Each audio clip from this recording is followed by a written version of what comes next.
Boker Tov. Today's Daf Yoni is Yevamos 93, but we're going to start on the bottom of 92b, around 10 lines from the bottom. 92b, around 10 lines from the bottom. So says the Gemara, Rabbi Yanai, the Chabura Nimnu, the Gamru, and the Chabura, meaning to say that Chaburas, the people are gathering together, and this great Chazal, they took a vote and they learned Ein Kedushin Tov Sin Yevama. They said that let's say there's a woman who is a Shomeres Yavam, she's waiting for Yibam, and she goes ahead while she's waiting for Yibam with somebody, she goes ahead and does Kedushin with somebody else, she gets betrothed. We say under those circumstances, Ein Kedushin Tov Sin Yevama, that the Kedushin is not going to be valid. It doesn't take effect. The betrothal doesn't take effect. Amar Rabbi Yochanan. So Rabbi Yochanan said to his Rabbi Anna, he said, Rabbi, lo Mishnah Seinu Izu. This is not a proper teaching. It's not a proper teaching. The Tanan. Excuse me. I said that completely wrong. He says, why are you saying this in your name? Lo Mishnah Seinu Izu. This is a Mishnah. We have a Mishnah that teaches us this concept that Ein Kedushin Tov Sin, that the Kedushin is not going to be tofes by a Yevama, that the Kedushin does not take effect by a Yevama. Why? Because we learned in the Mishnah, the Mishnah says, if a person says to a woman, be betrothed to me after I convert, or after you convert, or after I'm freed, or after you're freed, after your husband dies, or after your sister dies, and here's the key line, or after your Yavam does chalitza on you, Eina Mekudeshes. In those circumstances, it's not a betrothal. We see from here that the betrothal does not take effect because she's still waiting for the Yibam. And he says, I'm going to be betrothed to you after you do the chalitza. It doesn't take effect. Rashi explained that, and the Gemara is going to explain that the reason why it doesn't take effect is because we have a concept called Ein Adam Machne Davar Shelo Bo La'olam, that a person is not able. You know what it means, Isaac? So we're learning all year. Okay, explain to us, Isaac. You can't acquire something that hasn't yet come into the world. So this woman's not a woman eligible to be married yet. So you can't. So you can't acquire her because she's not an acquirable. Because since she's in a status, is a legal status where she's not yet able to be married, you can't marry her because she's not yet in the legal status able to be married. And so Rabbi Yochanan says to Rabbi Yanai, this idea that this is the reason why the Kedushin does not take effect by Yevama, because I can't be betrothed to this woman because she's not yet, so to speak, a free agent, because she's still bound by the relationship to her husband. Even if you say to her Yavam, even if you say, once that relationship severs, I'll be betrothed to you. No, this position says it doesn't work. So Rabbi Yanai says to Rabbi Yochanan, why do you have to tell it to me as your name? This is a straight Mishnah. So Rabbi Yanai responded, yeah, of course you know this Mishnah, but it's only because I removed the pottery shard from above it that you're able to see the pearls below it. And so therefore the only reason why you're able to see it is because I shared my teaching and then you connected it to the previous teaching. But Reish Lakish comes along and he argues with Rabbi Yochanan. Amalei Reish Lakish, he loved the kol sach gavra rabba, were not for the fact that such a great man, i.e. Rabbi Yanai praised you, were not for the fact that Rabbi Yanai praised you. I would say to you, Masnisin, this Mishnah that says that the Yibum does not take effect, that the Kedushin does not take effect in the situation of Chalitza, where she's still waiting for the Chalitza, I would have said that that's Rabbi Akiva, who says, Ain't Kedushin Tov Samachai Ve'lavin. He says, I would have said that the only reason why it doesn't take effect is because that Mishnah is Rabbi Akiva, who says that Ein Kedushin, that since there's a regular prohibition, and so since the prohibition of marrying a Yavam is still in effect, and therefore since it's a prohibition, the Kedushin doesn't take effect. I would have said it's nothing to do with Adam Machna Davar Shelo Bo La'olam, that a person cannot acquire something that's not yet in existence. I would have limited it to the ruling of Rabbi Akiva. The Amar Ein Kedushin Tosim of Chai V'Lavin. So the Gemara says, V'i Rabbi Akiva. So they said to Reish Lakish, if you want to say that this Mishnah is Rabbi Akiva, Ki Amar Lo Achar Sheyitzloch Leich Yevamech Litvasa Ba Kiddushay. When he says to her, when he says to her, after your Yavam does chalitza on you, the Kedushin should take effect. If you want to say that this Mishnah is Rabbi Akiva, the Kedushin does take effect. Rabbi Akiva, because says Rabbi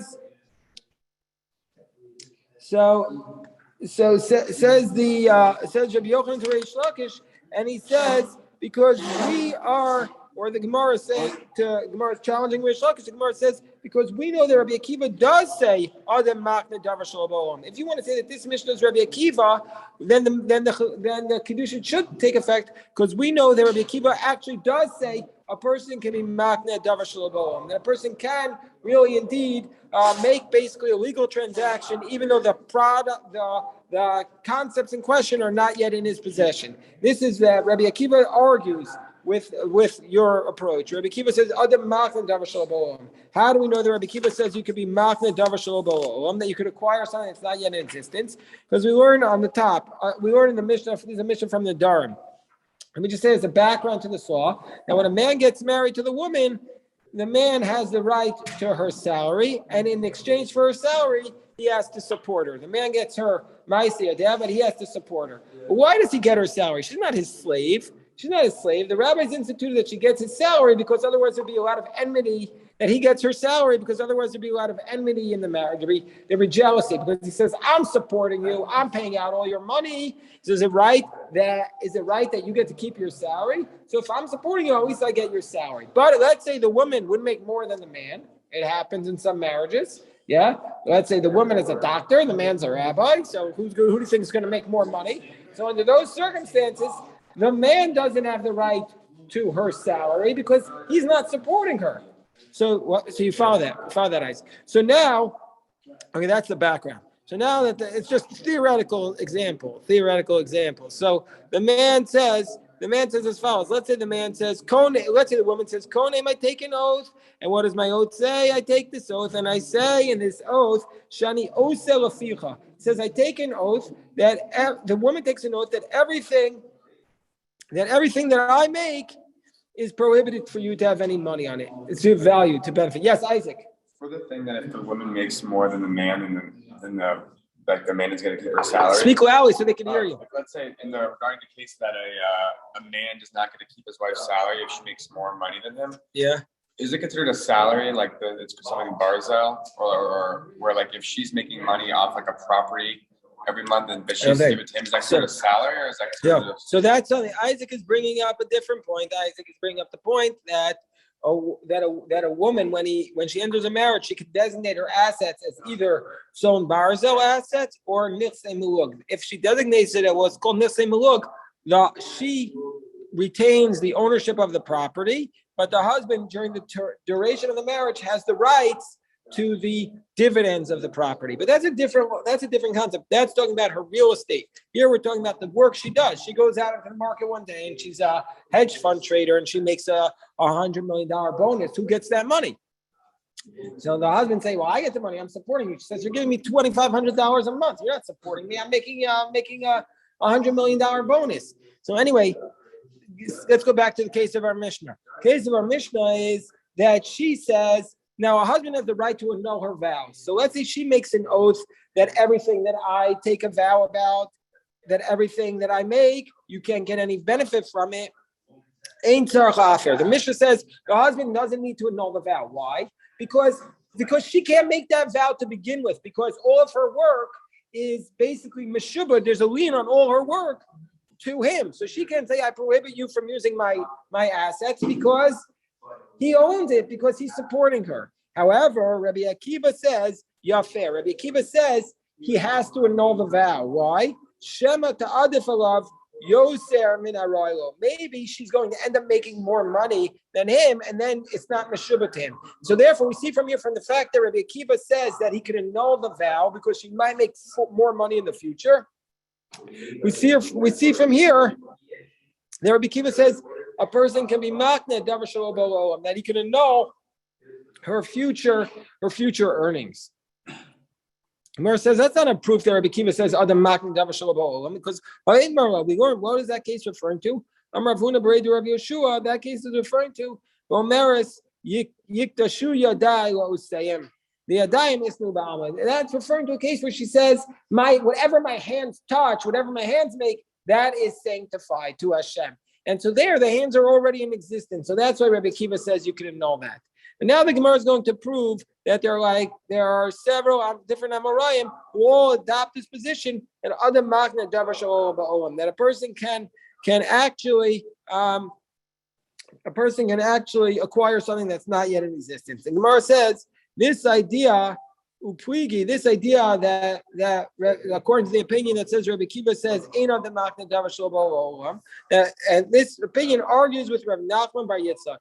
The Amar Rav Nachman Bar Yitzchak, Rav Nachman Bar Yitzchak said that Rav Huna Karav. Rav Huna holds like Rav, Rav Karav Yanai. Rav is like Rabbi Yanai, Rabbi Yanai is like Rabbi Chia, Rabbi Chia Karabi, Rabbi Karav Meir, Rabbi Meir Karav Elazar ben Yaakov, Rabbi Elazar ben Yaakov Karabi Akiva. All these Amoraim agree.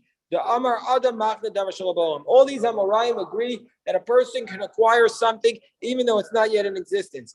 What would we call that in Harold? What would we call that on the Wall Street? What would we call that? A person can acquire like a futures. You could options. The options are options in market. Like I'm acquiring this when the stock gets to 200. I'm acquiring it. Can that really be in existence? Can you acquire it? There's a whole market of options and also puts and all this options and puts that you're acquiring something based upon when it gets to a certain price. So how do we see all these examples? Rav Huna Mai, because what's the case of Rav Huna? If a person says, I'm selling let's say the dates of my palm tree to you. I'm selling to you, but right now it's the winter. So he said, right now it's January 1st. You say, I got a beautiful palm tree. I'm going to sell you that cluster of grapes for $100, but it's not yet there. So I'm Rav Huna until the dates appear. The purchaser can renege, or the seller. Either one can change it. But once they're there, he can't renege. But anyway, we see from here that if he doesn't renege, it's a valid sale. So we see from here you could sell it before it yet comes into existence.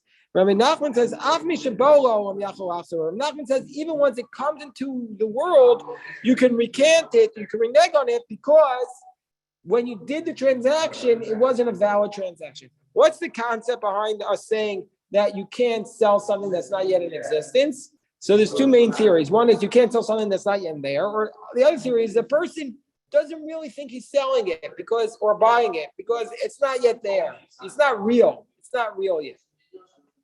Amar Rav Nachman Modina, but I myself would admit if the purchaser would come and start eating it, you can't take it away from him because the seller was kind of waiving his rights to it. Rav, how do we know that Rav says that a person can sell something that's not yet in existence? Amar Rav Huna Amar Rav, say somebody says to his friend,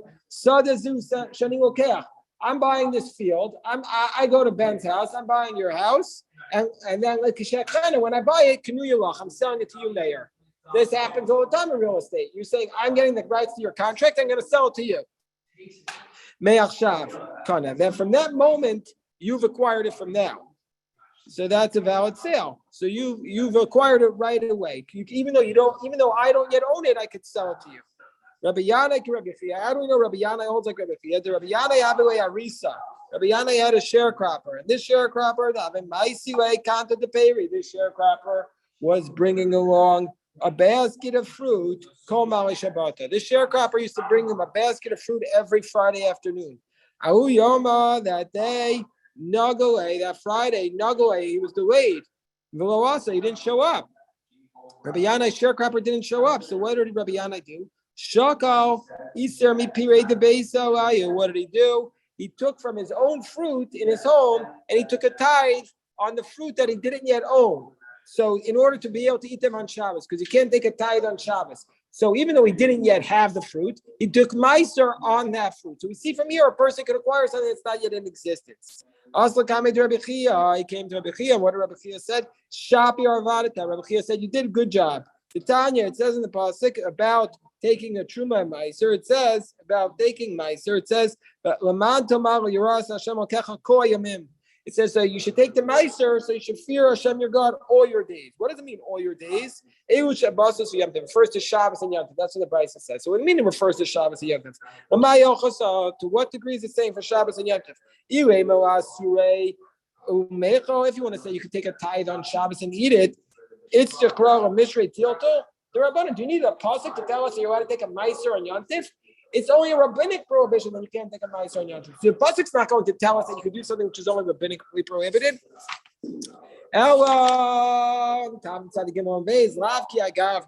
No, it's for the following case where you could take a tithe even before we got to throw that out. You could take a tithe even before. Keep kicking it. You could take a tithe even before something has come into your possession. You can take a tithe on it. So the Gemara says, Amar way, that when Rabbi Chia said this to Rabbi Yanai, that yes, you did correctly. Rabbi Yanai responded, but I had a dream last night. In the dream, somebody was reading me this pasuk, and what did the pasuk say? Kaneh ratzutz, that it's a broken cane. And so, meaning to say, I had a dream, and the person was chanting, broken cane, broken cane. My love, what isn't it saying? Isn't it telling me, isn't it quoting for me the pasuk that I'm relying upon a broken cane? I did something wrong. And Chia says to him, no. This is what it's saying to you. It's telling you a bent cane will not. A broken cane will not completely break. The Gemara and Tainus compares the Jewish people to a cane, to a reed that bends. But once you're bending it, it snaps back into place when you're done bending it. Unlike a cedar tree, why are the Jewish people compared to a reed and not a cedar tree? A cedar tree, you snap it and it cracks. A reed is softer, so you're more pliable. So you knock them down, it's easier to get right back up. That's why the Jewish people are compared to a kaneh. Follow that? Remember that Gemara, Moshe? So the Gemara says, how do we know that Rebbe holds on the Machne Davar Shelo B'Olam? How do we know it? Titania, we learned in the Brisa, Otasker Rebbe al Adonav. You're not allowed to return a slave to its master. What does that mean? Rebbe says, let's say you purchase the slave with the intent to free him. You purchase the slave and you say, that the pasuk is telling us that you're not allowed to return a slave to its master when you purchase a slave with the intent to free him. What's the case? The cause of why you write to the slave, when I purchase you, you're released from now. You see, he's doing a transaction about a futures. Rabbi Meir, this is the exact case we just cited. The Tanana, a person says to a woman, you're betrothed to me. After I convert, you convert, or after I'm freed, or after you're freed, or after your husband dies, or after your sister dies, in all these cases, she's not betrothed. Rabbi Meir says she is betrothed. And how do we know? So those are the cases that you can do them. Rabbi Meir says she's betrothed because Rabbi Meir says other Machne Davar Shelo B'Olam. How do we know Rabbi Elazar and Yaakov says a person can acquire something not yet in existence? This is the case. Yes, or Alkain. This is a case from Kiddushin, where Rabbi Elazar and Yaakov said, "Afilim Amar Peres Arugazu Tlushim." If you say this garden of fruits which is removed from the ground, you truma al peres aruga mechubarim. It should be a truma on fruit that's connected to the ground. Al peres aruga mechubarim al peres utlushin l'kashiyaviu shlish. Or you say that this fruit that's connected to the ground will be a truma. When it goes a third, it will be a truma for the other crops. Ve'viu shlish v'nitlushu, and then it grows a third, and you remove them from the ground. Dvar of tayamin, that it is a tithe. We see from here you can take a tithe on something that's not yet in existence. And Rabbi Akiva, and how do we know? Rabbi Akiva says, Adam Machne Davar Shelo B'Olam. So this opinion says, when you say Konem Shani Osel Aficha Eno Tzarach Ha'afer, Rabbi Akiva says, yeah, fair. The Rabbi Akiva says you should annul the vow, Shema Ta'adef Olav Yasser Ben Royal. Maybe she's going to end up making more money. So we see from here that there's a fundamental argument throughout Shas.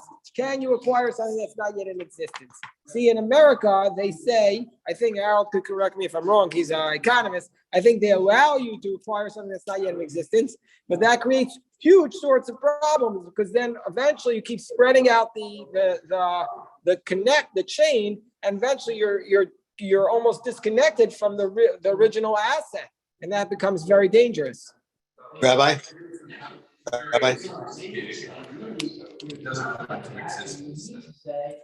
There's always someone paying on that. There's always somebody paying. There's always somebody paying. As long as it's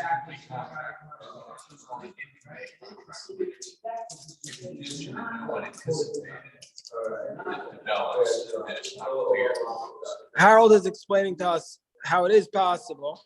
We'll just do a couple more lines here, and then we'll just take some questions. We'll just do a couple more lines here, and then we'll just come back and take some questions here. So what does it say? So Rav Sheshes. So we have learned the concept that from Rav Sheshes that a person can. We learned the concept from Rav Sheshes that a person can, on the basis of one witness, a person is able to a woman is able to get married on the basis of one witness. What about Rav Sheshes asks, Eid echad b'yevama mahu?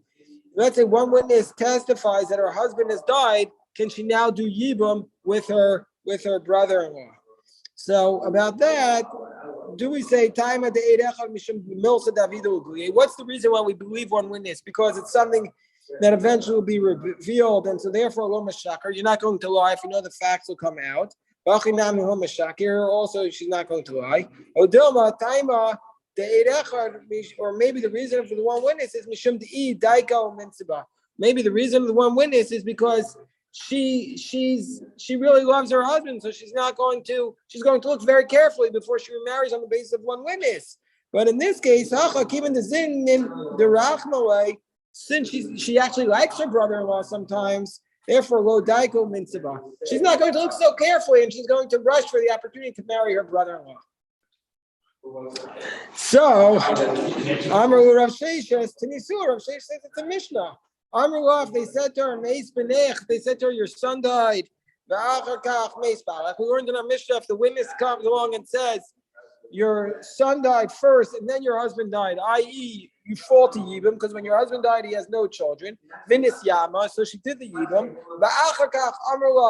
And then they said, you know what, it's just the opposite. Tate say she has to leave.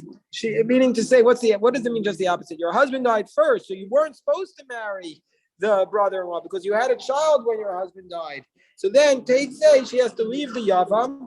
And the offspring of the first and the second one are considered a mamzer.